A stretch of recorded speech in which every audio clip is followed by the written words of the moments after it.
Welcome. This podcast is an exploration into being human and what's possible when there's less attention on the noise in our heads. Warning. While listening to this broadcast, you may experience moments of deep peace, sighs of relief, personal insights, or long stretches of dead air. Do not be afraid. This is normal. Under the Noise with Wyn Morgan and Kate Roberts. Welcome. Good to have you here. My name's Wyn Morgan. And I'm Kate Roberts. And this is Under the Noise. So, Kate, this was your idea to do this. So I'm going to throw you under the bus. Right? And I'd like you to remember, if you can, from about a month ago, when you messaged me to say, hey, why don't we do a podcast?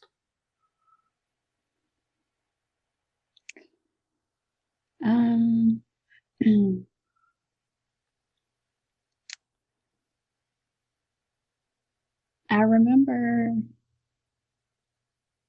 as you and I started having conversations, you would send me the recordings of those conversations. And even though you and I had already had these same discussions, I found myself going back to our conversations to listen to them again. I think the idea was to go back with new ears and see if there's anything new that I would hear. But I found that when I went back to our conversations, I would kind of drop into that same space that we created in our conversations that was quieter. And even though I had already listened to them before, I just would fall back into that quiet space of just listening. And sometimes I would have to go back and look at my phone to see if it was still playing or if somehow I gotten disconnected from the recording because there was no one saying anything for sometimes minutes at a time. So I would check to make sure it was still playing. And I loved that because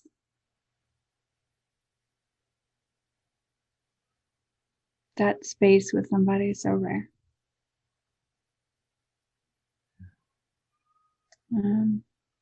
That you could stop talking and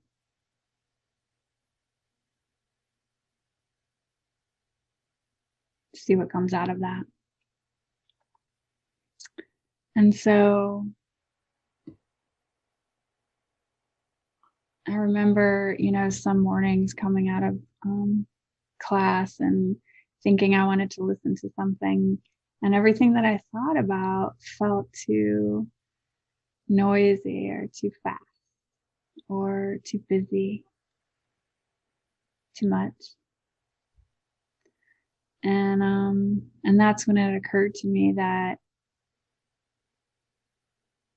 it would be cool if we had a podcast where people could go that didn't feel that way.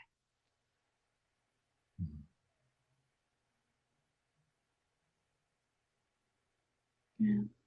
So that's when I reached out about, wouldn't it be cool if we had a podcast where we talked about what was underneath all that busyness and all that noise that seems to be very prevalent right now.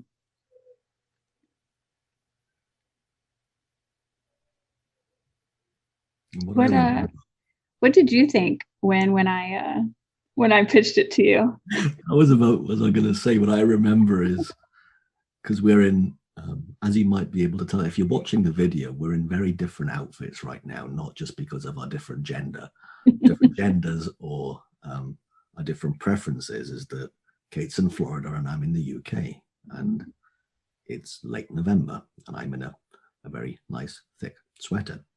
And the reason I'm bringing that up is it was probably in the early hours. I checked my phone around 2 or 3 a.m. my time, and evening yours, that you'd sent me a message saying, hey, why don't we do a podcast? And I went through bleary eyes, okay, sounds like a good idea. And I woke up thinking, no, that's a great idea. And I read the message again that you sent, and there was something in there that was really clear to me that there was a direction there. And that's when the under the noise, and it might have been those exact words in one of your messages, but it was really clear. Oh, yes, we could talk about that. That'd be really helpful for people, because you and I have noticed in our lives, I know you well enough to be able to say this, is that we've both seen a lot about what is on offer for us underneath the noise. And both of us are recovering noiseaholics, of having been so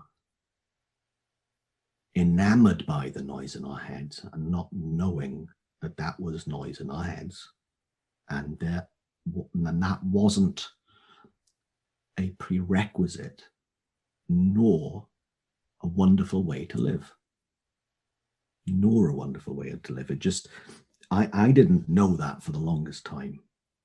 I thought the busier I was in my head, the better I would be as a human and the more I would achieve as a human. I didn't know that it was the opposite.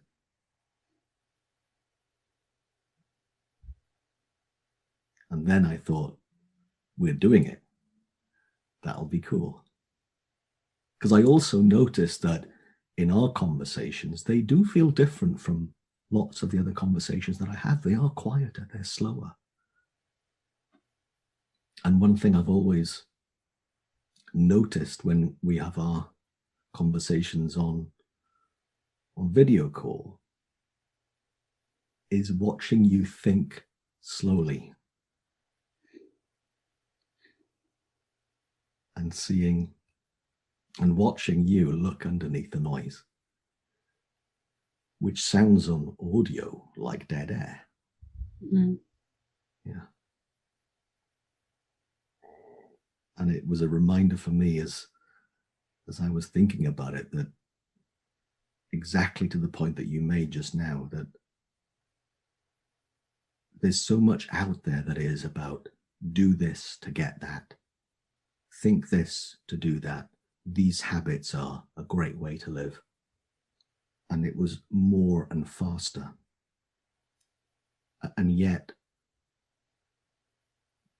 the limited amount of content out there that points to something deeper that's underneath all of that. So I also thought not only would it be fun, but it also could be extremely valuable for people to take a peek and slow down and just listen.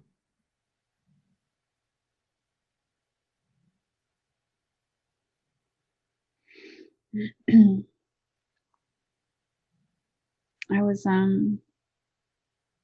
having a conversation yesterday with somebody that was commenting on that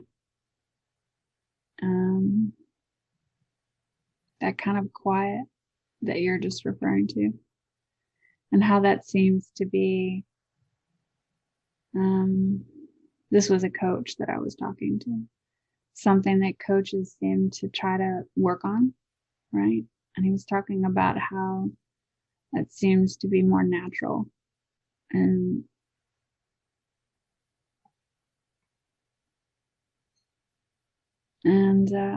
I was telling him about how I had just had a conversation with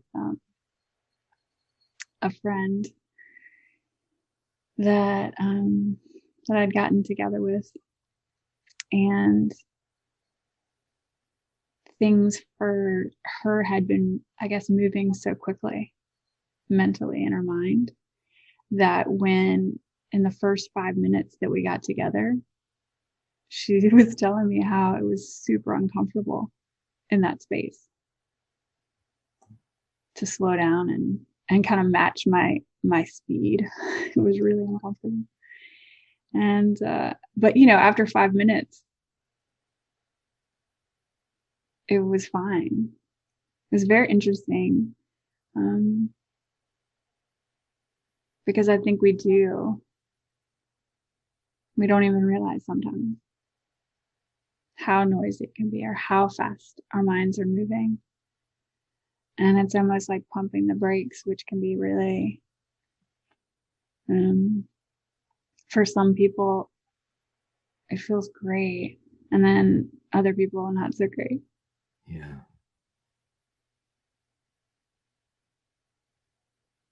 And if you're in that camp of it feeling not so great, it's going to be okay. So you can let yourself slow down. And the other thing I'd say is there's less to do, so you don't have to pump the brakes. Just take the foot off the gas and you'll slow down anyway. Foot off the accelerator, and the mind quietens itself when we're not revving up. And if this feels like baloney or woohoo, I thought that too, until I realized that me at my best in pretty much every human endeavor was my mind being less full, less busy, less noisy, and slower. And I'd see more, notice more, and be able to do more with less effort, without me having to really do anything about it. It was just a natural leverage that I didn't know existed.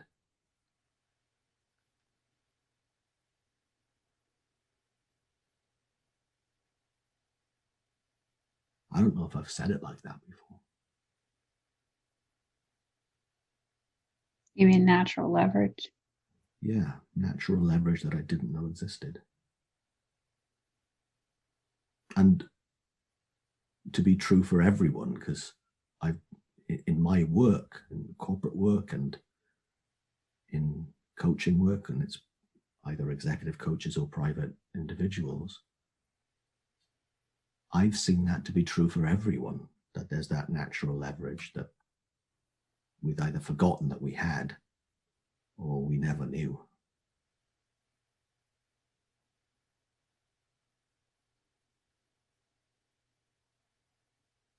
So an example of that, it was earlier today, and I run a group, a community, and once a month we get together digitally, virtually, on a video call. And I was caught up this morning, first thing, thinking about, okay, what am I going to do with this group next time? You know, there could be 150 to 200 people on the call. And I thought, okay, better do a good job for them, because they have expectations. And I had all of that in my head. And I then went to do something totally different. And it just came to me. Oh, they need this. Here's an exercise. And it was just a natural, out of the blue idea that came to me that just felt absolutely, that's it. Great. Wrote it down. I'm done.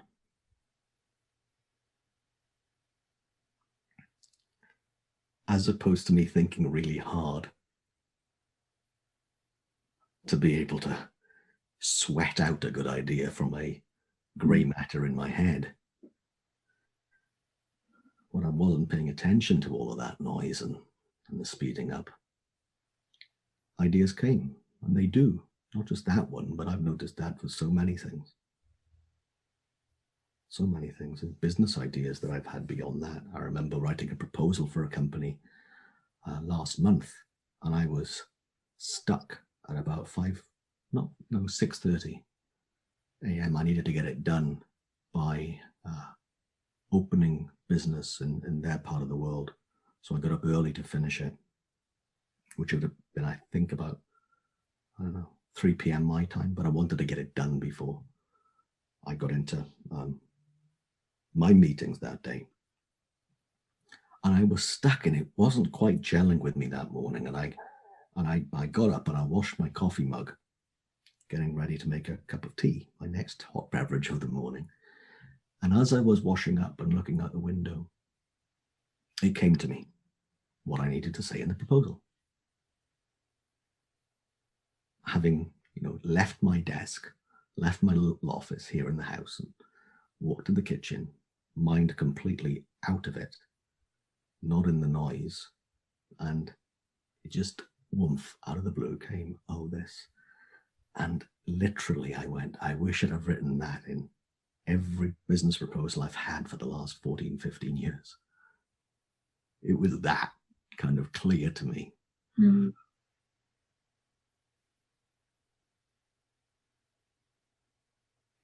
So for anyone listening that really isn't used to having conversations about what's under the noise, and I'm sure this is not a new phrase or concept, what we're talking about, but what would you say to people that are not in this conversation that might get stuck on the word noise? Like, what is noise for most people, you think? Well, one way of describing it would be fast thinking, hard thinking, analysis, thinking about my thinking, and then thinking more about my thinking, and adding layers and layers and layers of noise in my head. That'd be one way of saying it.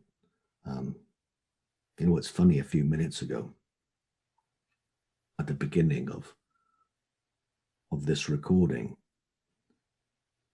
there were blackbirds in my garden, and I know the sound of blackbirds. And this one male blackbird was doing the male blackbird sound, and then another male blackbird joined in. They're having a territorial sing-a-thon, right? Get out of Wyn's garden. That was how it might sound now. It's kind of getting dark, so I'm not sure that's what was happening, but that's how it sounded.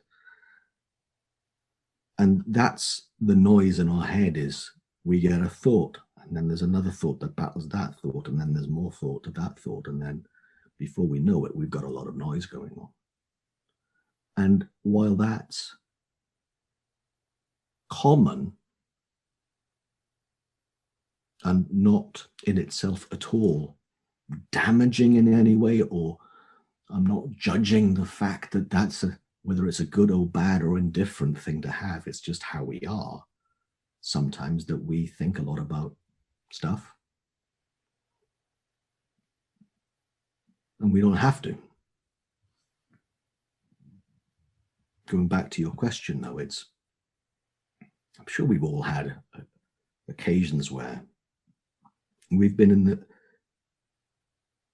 the midst of something amazing, and yet we've been off somewhere in our heads, off in our imagination, and it gets so busy up in our heads that we forget what's in front of us. We forget the now. And either we're in the past or we're in the future, and we're doing an awful lot of spinning plates in our heads. So that's how I would describe it. How would you describe it?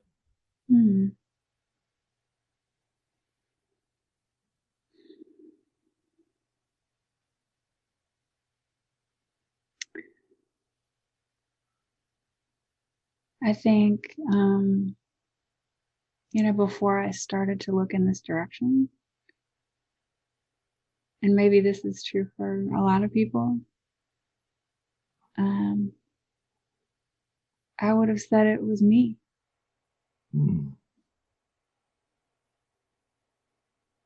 Like, that's just who I am. That's just who I am. Yeah.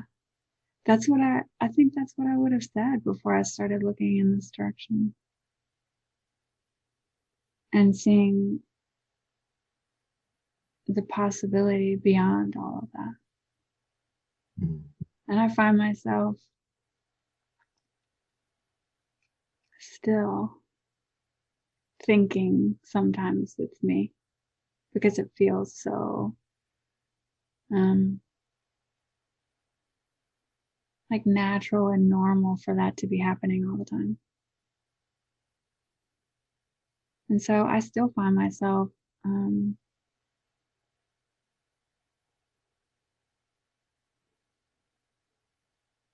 almost like, you're not really asleep, but you're not really there in the moment. And but it's so interesting too, because, and I think that a lot of people,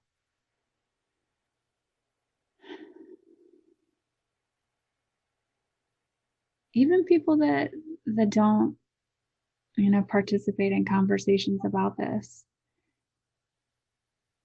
when you're present in that moment, you know that you are. It's very interesting when you drop out of your head and all the thoughts that are happening, and you're just in the moment. And it happens, I think, for everybody, just in different ways, that they're very aware that that's what is happening and that's where they are, because it feels very different.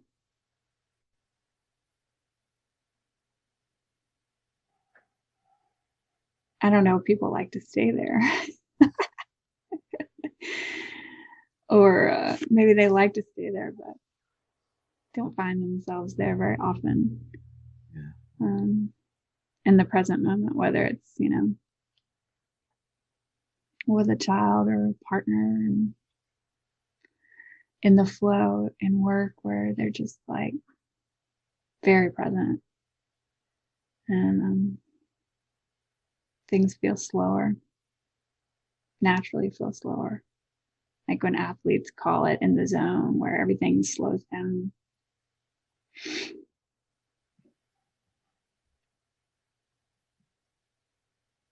But I think for the most part, yeah, I would have said that was me. All the noise, it's just me.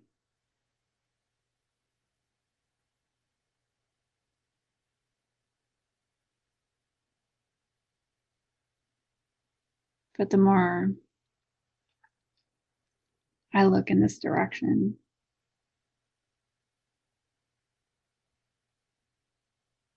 and there's space between all of that, and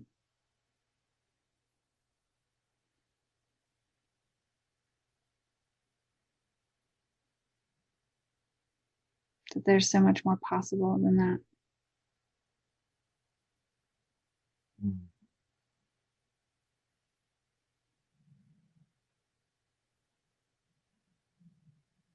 I think. Cool. A few times you've used the phrase "in this direction," looking in this direction, this conversation. I know what you mean by that, I think. But to someone who doesn't, what would you say that means?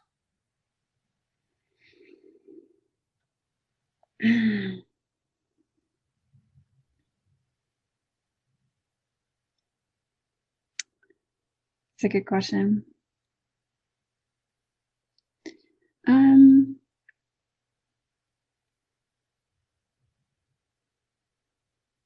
I guess when I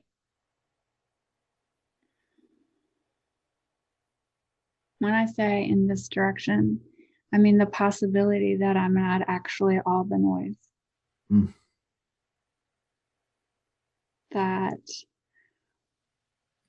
That there's a possibility that that's either not all true or not all me, that there's something to me more than that, than all the noise in my head. And I don't always know what that means or what that is, but I think it's a direction to look in, to see maybe that's not me, all that noise. And what if it isn't?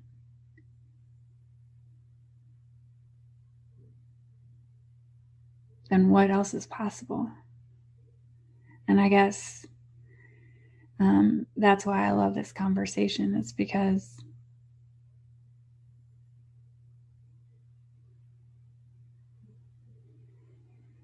I think it speaks to every human being that, for whatever reason, have found themselves looking in this direction of what if all that noise isn't who I am? And if it's not only who am I, but what's possible if that's not true? And that's a whole new conversation to have. It's a completely different direction to look. And maybe who I am isn't as solid as I thought.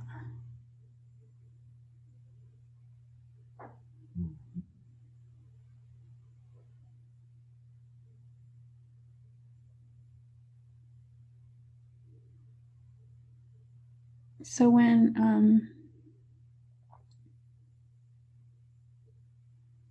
what do you think is possible under all the noise in our heads?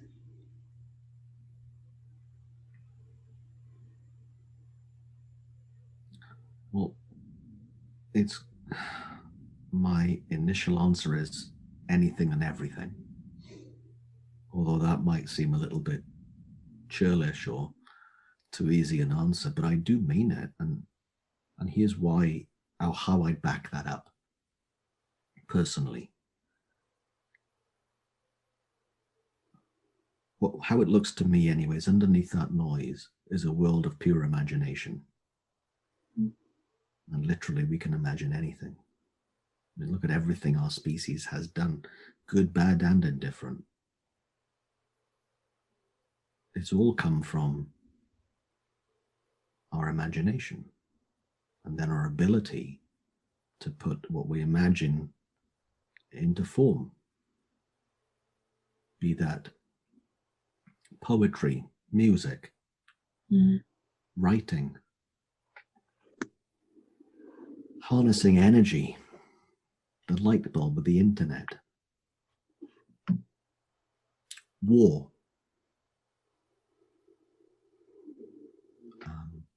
harming somebody else.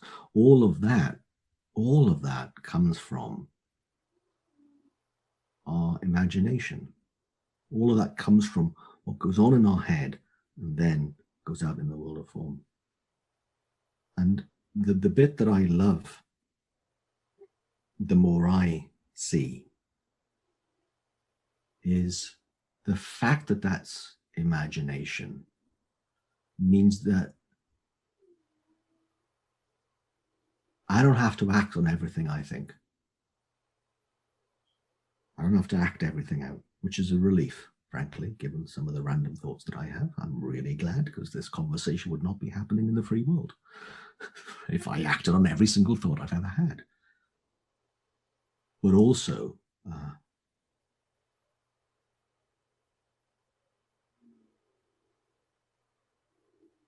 to know that I'm creative, and within me is where creative ideas occur. And I can play in the world of creating things that I like. And also to not have to delve into each thought that I have. Because literally, most of my life was, I have a bad feeling, I then analyze it. Or another way of saying it, I think more about it. And I create more noise in my head to feeling bad. And lo and behold, it makes me feel worse. And then I feel worse, which means I've got to analyze it even more to understand it. And I have more and more noise, and I just spin and spin and spin. And it just looks to me as that whenever any human being really spins in a bad feeling, spins their thinking in a bad feeling, it looks more real. But I'm noticing as well that bad feeling is a very active imagination. Because like you, I had the realization that I am not what I think. And my thoughts do not define me. They are just things I think.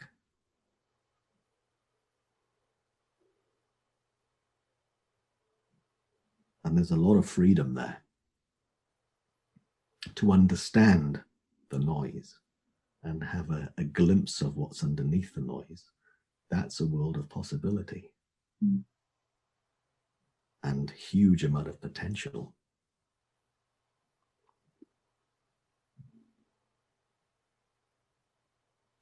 and a lot less worry.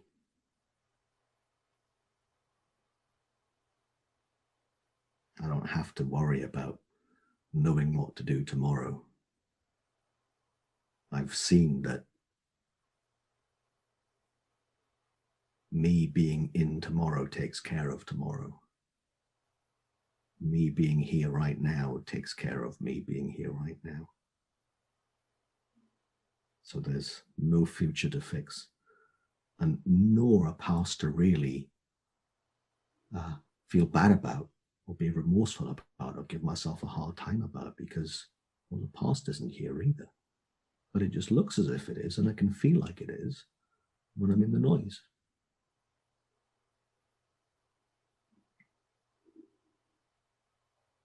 Or another way of saying it, possibly even more succinctly than all of that, what's possible under the noise?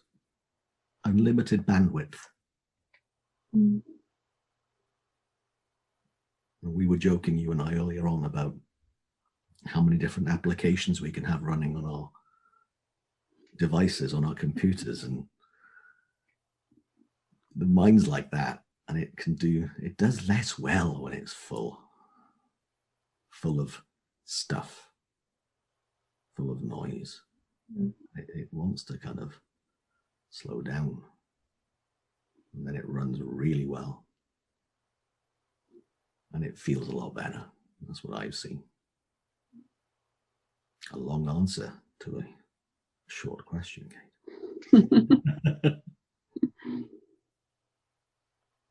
What do you think?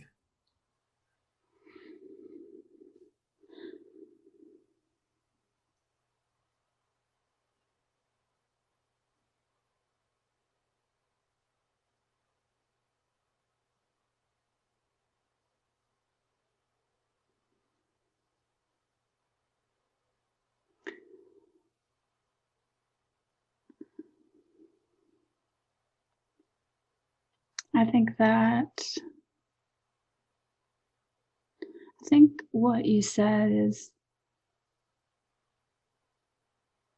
so true, that what's possible under all of that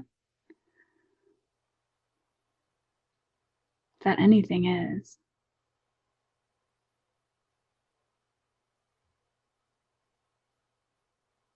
And one thing that seems to speak to me, that I've heard someone say in these conversations, is that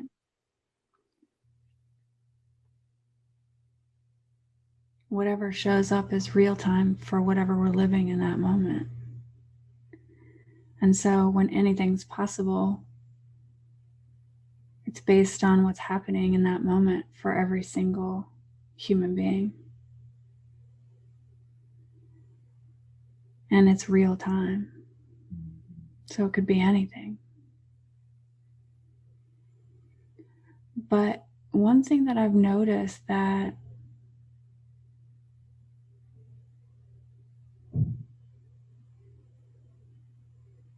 when I do drop into that quieter space under all that noise,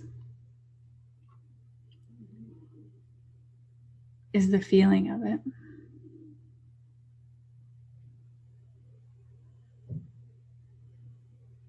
It has a different feel to it. And I can put a lot of words to it, and I've heard other people in this conversation put a lot of words to it to try to describe it for people.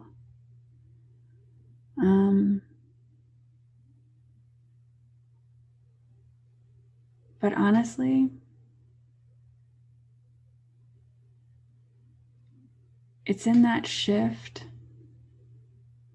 that's taken place in every single person listening to this conversation before they started listening and right now.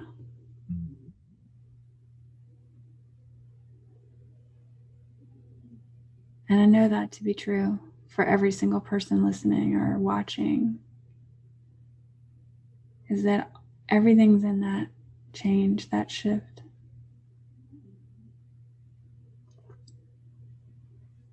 And it has something to do with that feeling.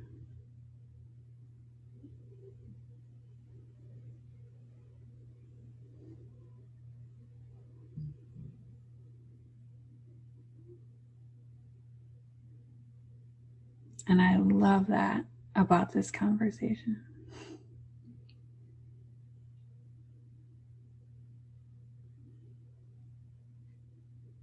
And the one thing I'd say to wrap this up,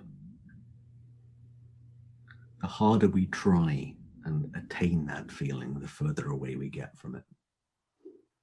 Because trying is an intellectual pursuit, and it's going to literally bring us into the noise as opposed to look under it.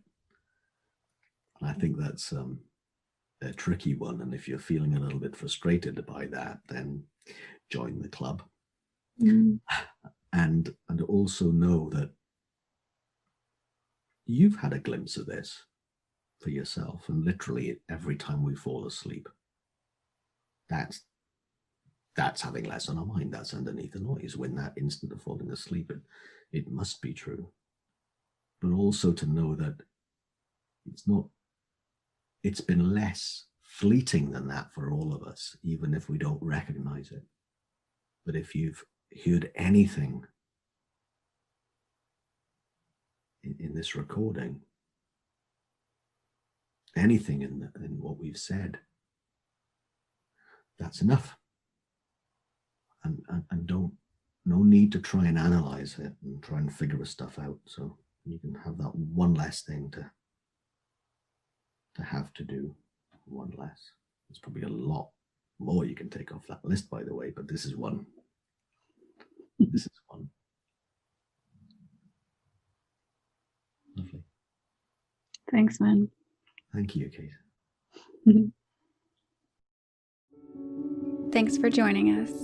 We'd love for you to subscribe, rate, and review. If you have a topic or question that you'd like us to chat about, email Wyn or Kate at wyn@winning.co.uk and kate@katerobertscoaching.com. Until then, enjoy what's possible under the noise.